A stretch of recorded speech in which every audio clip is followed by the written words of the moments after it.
you've ever used Google to find something, or you own an iPhone, or you have an account on Facebook, then you should know that all these companies found success from starting off in an environment that helped them thrive. That environment is Silicon Valley. Silicon Valley. America's Silicon Valley. It is the bedrock of information and knowledge and the inception of most of the technological products we use today. If we're going to do this thing, we need to come up with a name.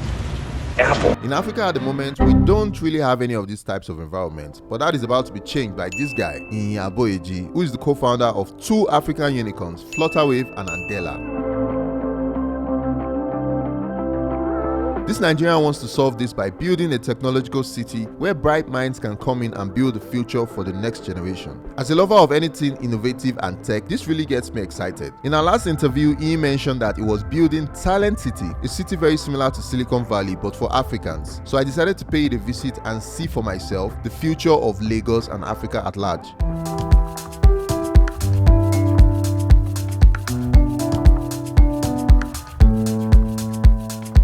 On this trip were two other amazing people who are featured on this channel before. MI, who is Nigeria's and one of Africa's greatest rappers, and Remi Dada, who has built a successful design company in Nigeria. And we had an awesome conversation which I'll be sharing in the next video. So let's jump right in.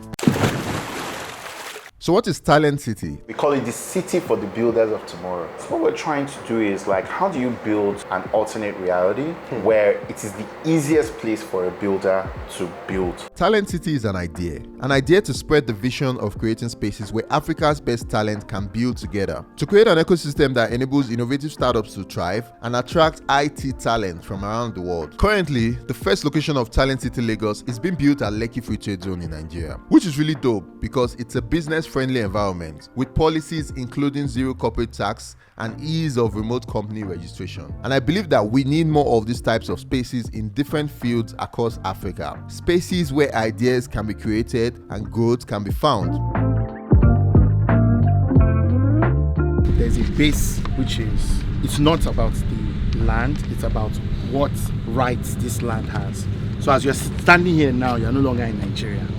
Actually, by law, once you pass that gate, you're welcome to Lekki Free Trade Zone and Alaro Free Trade Zone, on which Talent City is built. So what that means is that we have our own immigration system, we have our own police and security system, we have our own banking system. So it's like a country. What's the major inspiration? It actually started from the problem. But we knew our biggest problem was the amount of dollars it costs to provide enough space for one person. We had a cost concern. So that cost concern constrained our whole business because even if we wanted to bring in more talent to train, we had to consider that cost in their cost of training. What is working for us is flow. So teams don't want to be around each other all the time. They don't want their work to be tied to a physical place, but they need to have a sense of place for them to do their work. So if you have a consistently revolving location where people can just come, station themselves for 3 months and leave, it's perfect.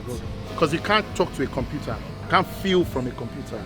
You need to engage a human being. How green is it going to become? So we're probably going to use gas power and then back up with solar. We have not got to that level of detail in the design. But the three things that we've already prioritized. Number one, we're not cutting down trees.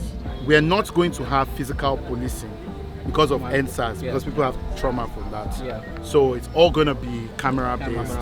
And you have to have passports and all that. So if you do anything, we'll pick you up, but we'll be very surgical about finding you. Then obviously, like, everything has to be run by tech.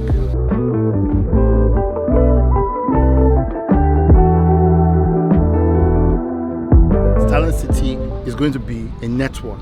So each city would actually be named something different. We've not decided on a name for this one, we're still deliberating, but the Talent City network is actually how we think about it. As far as talent is concerned, if I want to spend a month in Talent City Lagos or whatever we choose to call it, I stay. If Kaduna is where I want to spend my next month, I'm there. But I expect the same standards. Just like you talked about your Google, just like you think about your WeWork. But this is at city scale. That's the real vision. Because once you can build that network, we talked about the tensions between decentralized and centralized in a changing world. You need physical touch points to build your country across countries. Because people that believe the same thing, they can't be divided by nationality and passports. So you can't say you have a tech community and they're asking you, okay, where are you from? We've been saying Yaba, and it's true. It's like church. You know, every Sunday we show up in a church. We should. So I'm building the church. Yeah, the Christian, church. but the church, all of us coming together.